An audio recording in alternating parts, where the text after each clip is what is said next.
Hola, ¿cómo estás? Bienvenido a una cápsula más de Compartiendo Éxitos. Mi nombre es Ricardo GP y estamos con un personaje que, si estás en México, seguramente lo has visto. De otros países también muy posiblemente lo has visto. Estamos con Héctor Suárez Gómez, toda una institución en televisión, hace teatro, hace monólogos, hace de todo lo que es en los medios.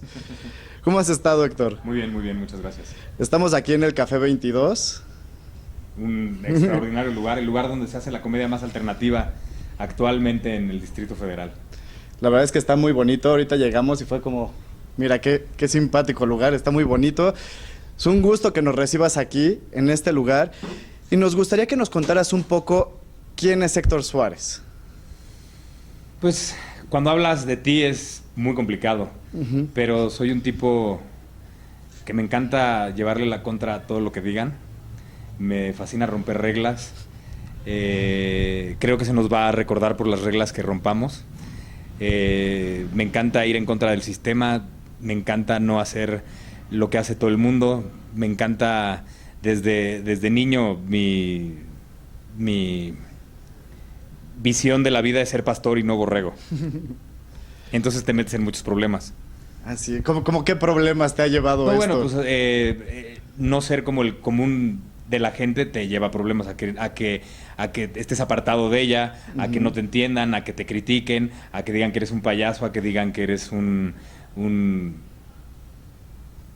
mamón, por no celebrar cosas como el 14 de febrero o el 10 de mayo o Navidad, o no hacer lo que todo el mundo hace. Siempre me ha gustado encontrarle el significado a las cosas por mí mismo, no porque me lo diga la gente. Ok. Y esto, bueno, como dices, te ha llevado de pronto a que te empiecen a decir ciertas cosas, que te empiecen a catalogar, que empiecen a decir como de, oye, mira, ¿sabes qué? Mejor ni le hables porque va a ir en contra de todo lo que digamos. Y de hecho yo lo vi en tu monólogo. Sí. Hace ya un rato que fui. Y hablas mucho de esa parte, ¿no? Cómo fuiste creciendo, cómo te fuiste desenvolviendo. ¿Qué es lo que más te ha marcado en esta vida, de todas estas vivencias? De toda mi vida, ser papá. Ser papá. ¿Cómo Sí. fue para ti ese cambio? Pues yo era una persona que no estaba en mis planes ser papá. Y en el momento que tuve a mi hija Jimena, bueno, de entrada cuando vino el embarazo yo estaba muy de malas, muy enojado con la vida, enojado con todo porque no era mi plan. Y no me gusta que las cosas se me salgan de las manos y eso no lo podía controlar. Pero en el momento que tuve a mi hija en mis manos me cambió todo. Mi capacidad de amar se disparó al infinito y hasta hoy, 12 años después, sigo tratando de asimilarla y de entenderla. Voy a ser papá otra vez y me imagino que me va a pasar exactamente lo mismo. Pero en el momento en que me volví responsable de una persona, de un ser humano que dependía al 100% de mí, la vida me cambió. Me volví, si era disciplinado, me volví más disciplinado. Si era perfeccionista, me volví más perfeccionista. Dejé de estar tan enojado cuando las cosas no me salían y entonces traté de buscarle un significado a todo y todas las cosas malas que me llegaban las veía como aprendizaje y a las personas las veía como maestros. Okay. Eso inmediatamente me pasó al año de ser papá. Entonces fue un cambio radical en la forma en la que te comportabas, en la forma en la que te movías, te desenvolvías con la gente. Claro, porque cada vez que tú tomas una decisión estás renunciando a algo. Entonces, cada vez que yo tomaba una decisión, no la tomaba nada más pensando en mí, la tomaba pensando en mí y en mi hija. Okay. Entonces, ¿qué consecuencias iba a tener si yo renunciaba a esto? ¿Qué consecuencias iba a tener no para mí, sino para mi hija? Entonces, ya empiezas a pensar las cosas mucho mejor y empiezas a enfocarte de una manera distinta a cuando tú eres solo en la vida. Ok, empiezas a transformarte realmente, empezaste a reinventarte a partir de ese momento. Pues poco a poco, sí. Bueno, porque de ahí el proceso. Hubo cosas que me hicieron transformarme más. Ok. ¿Qué ha sido como el quiebre en tu vida que más hayas dicho, esto sí fue... Después de tener absolutamente todo, tuve un programa muy exitoso que se llamó Diseñador Ambos Sexos, que estuvo en primer lugar de rating, rompimos los récords de rating, tuve contratos por todos lados, carretadas de dinero. Pensé que eso nunca se iba a acabar. Y seguí viviendo como si... O sea, dejaron de llegar estas carretadas de dinero y seguí viviendo y gastando como si esas carretadas siguieran existiendo. Y entonces me lo acabé absolutamente todo, me quedé sin nada. Tuve que vender mi casa, pero la casa para pagar cosas. Me quedé sin un centavo y me tuve que volver a empezar a Colombia. Llegué a un país donde no me conocía absolutamente nadie, donde mis novelas y donde el programa no había pasado. Llegué a formarme a la cola otra vez hasta atrás. Mi representante en esa época le rentaba a sus actores un departamento en lo que encontraran ellos trabajo, y entonces, estando en una depresión absoluta, tuve que compartir departamento con 7 personas diferentes, con 7 personalidades diferentes, con 7 vicios diferentes. Fue muy duro. De eso de comer, me alcanzaba para comer una vez al día en un restaurancito de comida corrida que era terriblemente malo y terriblemente feo y terriblemente pésima la comida, pero pues así me alineé durante un mes. Durante un mes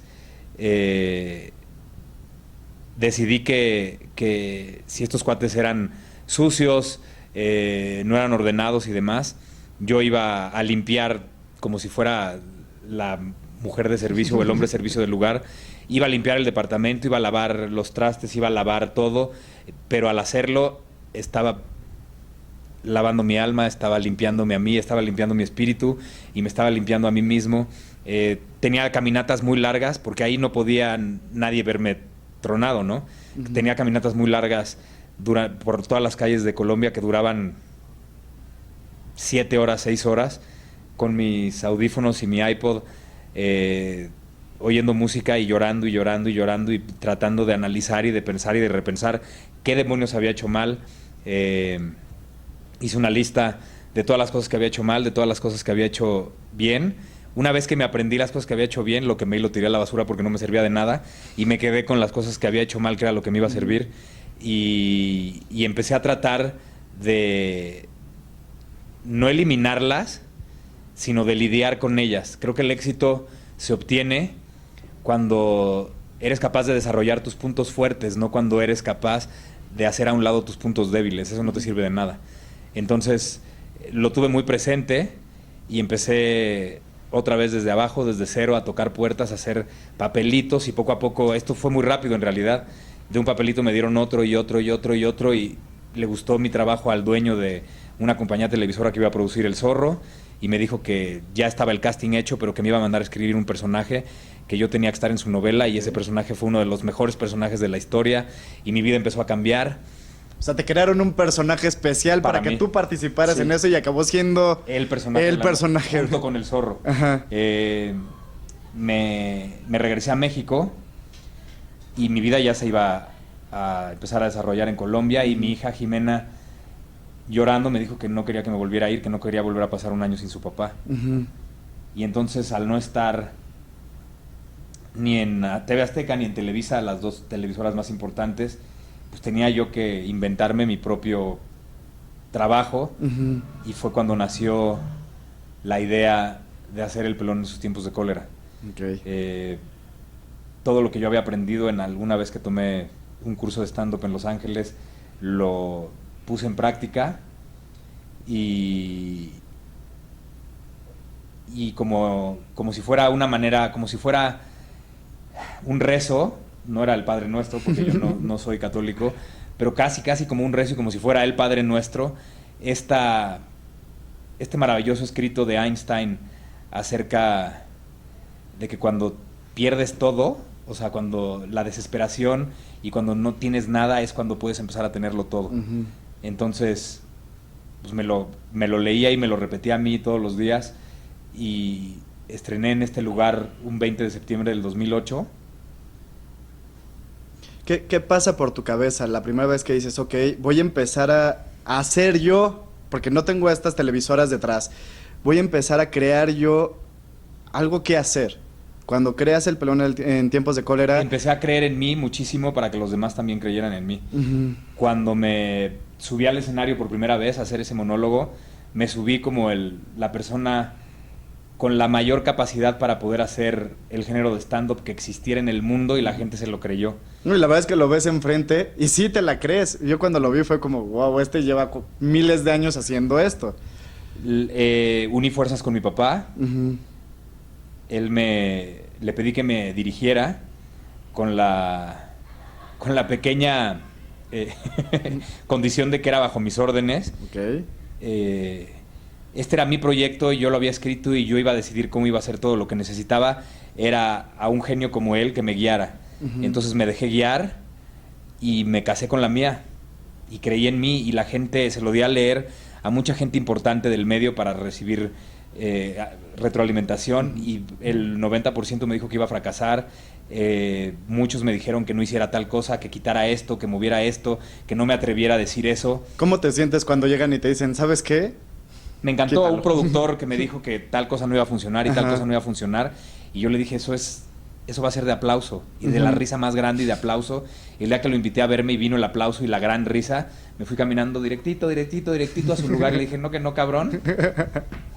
Porque no creyó en mí, no quiso porque producirme. en ese momento dijo que no. Y no se lo dije como venganza, fue como un chiste, ¿no? Pero sí, de pronto da mucho gusto poderle decir a la gente, no, que no, ¿qué hubo? Tú me dijiste que no iba a poder, que no tenía talento, que no podía salir adelante, que mejor me dedicara a otra cosa. O sea, he tenido como esto de perder todo el dinero, y estas caídas y subidas las he tenido muchas veces. La gente no lo va a creer, pero cuando se me empezó a caer el cabello, eso fue lo primero. O sea, la gente de productores y demás me dijeron que mi carrera se había terminado. Y yo fui calvo prematuro a los 22, 23 años. O sea, entonces, desde los 22 años te dijeron ya tu carrera como actor. Y me empezaron a quitar personajes y no tenía trabajo, y de verdad no me daba nada. Y un día, otra vez, volví a creer en mí para que los demás creyeron en mí. Me agarré una maquinita, me rapé, agarré un rastrillo, me rasuré a cero, me vi en el espejo y dije, así vas a ser el resto de tu vida. Lo acepté a los 2 segundos y me metí a la cabeza. Primero tienes que creer en tu sueño y verlo para que se realice, que yo iba a protagonizar en el canal más importante de México, Canal 2, así, y pasaron 10 años y lo conseguí. ¿Y qué se sintió ese haberlo conseguido? Esta parte de, ok, hace 10 años una gran satisfacción. Lo hice. Cada vez que he tenido estas satisfacciones de callar bocas y de lograr mi objetivo, no se me llena el ego de aire ni se me infla. Al contrario, es una gran satisfacción de decir y de recordarte, cree en ti porque tú lo puedes hacer. Si no crees en ti, nadie va a creer en ti. El primero que tiene que creer en ti eres tú. Y así he vivido toda mi carrera, porque además, siendo un hijo de un ícono de la comedia de este país... Que para allá quería ir ahorita también, esta parte de... Bueno, tu papá todo el mundo lo conoce por todo lo que ha hecho. Y generalmente es muy usual que la gente crea que de papá muy talentoso, los hijos tienen que ser pendejos y tienen que ser tontos y tienen que ser mediocres. Entonces, pues otra vez, desde que llevo 40 años en esta profesión, entonces desde que empecé, todos mis primeros 15 años, me metí en la cabeza que tenía que creer en mí para que los demás creyeran en mí. Claro, para tampoco estar a la sombra de tu papá, que seguramente mucha gente te ha dicho así como, oye, ¿qué peso tiene esto? Al contrario, ese peso, yo en lugar de dejar que me pesara, lo usé a mi favor y lo usé como una carga liviana. De hecho, ahora tienen una obra juntos, ¿no? Sí, y por ejemplo, en el aspecto del papá, mi éxito más grande en ese sentido, o mi logro más grande, es que ahora, para identificarnos a uno y al otro, a él le agreguen el papá y no a mí el hijo. No es Héctor Suárez Gómez y Héctor Suárez papá. O sea, que le agreguen eso a un ícono de la comedia y de la actuación de este país, para mí es un logro importantísimo. Claro. Porque no somos muchos los hijos de gente importante en mi medio que podemos presumir de tener no éxito nada más en la carrera, sino éxito en general. Porque el éxito, así como dije que es desarrollar tus puntos fuertes y no eliminar tus puntos débiles, es tener tu vida equilibrada, tu vida profesional y tu vida personal en equilibrio. Y hay muchos hijos de famosos que tienen una vida exitosísima y no tienen éxito en su vida profesional. Claro, que es nada más en una sola de las áreas. Y viceversa. Y afortunadamente, a mis 46 años puedo decir que tengo... O sea, para mí el éxito es tener el equilibrio en mi vida. No es que me lleguen los contratos más fuertes, no es tener el mejor coche, no es vivir en la casa más grande, no es tener la capacidad de poder gastar lo que antes gastaba, sino es tener el equilibrio en mi vida y ir a trabajar de manera equilibrada y regresar a mi casa a convivir con mi familia de manera equilibrada. Okay, eso me encanta porque es una de las definiciones que creo que más me han gustado de todas las entrevistas que hemos hecho. Tenemos unas definiciones muy buenas, pero parte de lo que nos gusta es que cada quien nos diga qué es para ellos el éxito. O sea, de entrada, en lo que tú haces de tu trabajo profesional, el éxito es una consecuencia de hacer las cosas bien. pero en tu vida, o sea, porque además finalmente somos seres humanos que habitamos el planeta azul y el éxito dentro del planeta azul no puede ser profesional, sería absurdo. Tiene que ser como ser humano. Entonces es el equilibrio de tu vida personal y de tu vida profesional. Si no existe ese equilibrio, no creo que puedas considerarte una persona exitosa por mucho que llenes teatros, por mucho que te vendas discos, por mucho que vendas libros. No puedes ser una persona exitosa si no está el equilibrio. Si no hay ese equilibrio de por medio. ¿En dónde te pueden encontrar? ¿Cómo te pueden contactar? ¿Cómo te pueden ver? Bueno, en Twitter soy @pelongomis. Gomis se escribe con S, no con Z. Que si lo siguen en Twitter se van a reír bastante de todas las cosas que pone. Sí, la verdad es que... Suelo poner puras tonterías. Creo que otra parte del éxito es no creerte ni tomarte la vida tan en serio. Cuando llega este momento de que te tomas la vida tan en serio, te vuelves petulante, te vuelves una persona sin equilibrio y automáticamente, ¿no? No puedo creer que la gente no se sepa reír de las cosas malas que le pasen y no sepa tomar con la misma humildad y la misma risa las cosas buenas que te pasan. Porque generalmente cuando te pasan cosas buenas lo quieres presumir y lo quieres y te vuelves... Sí, se habla de eso. Sí, no. Diviértete tanto en lo malo como en lo bueno. Cuando la gente está triste y no le gusta estar triste, me parece tan absurdo. Están desperdiciando la oportunidad. Cuando estás triste, deprimido, en una de tus épocas que vienes de bajada, estás en la antesala del cambio y de crecer, y la gente no lo ve así. O sea, se la pasan lamentándose en lugar de esto a su favor. En lugar de como transformarlo, que fue parte de lo que tú hiciste. Yo me he tenido que transformar y me seguiré transformando muchísimas veces. O sea, esto a mí me queda muy claro. Es como los deportes. No puedes ganar todos los partidos, pero tampoco puedes perder todos los partidos. Y en la vida no puedes ganarlas todas y tampoco puedes perderlas todas. Nos vamos a ir encontrando en la vida cada vez que estemos ganando y cada vez que estemos perdiendo, pero el que estés perdiendo no te hace un perdedor. Así como también el que estés ganando no te hace una persona exitosa. Sino justo lo que decías, encontrar ese equilibrio entre las dos y poder pasar de uno al otro sin quedarte justo en el centro, sino el poder tocar y entender que pasártela mal es una decisión, como también pasártela bien. Eso es increíble. La depresión, el sufrimiento es una elección que tú decides. Puedes guardar un luto si algo pasó en tu familia y alguien murió, algún amigo cercano.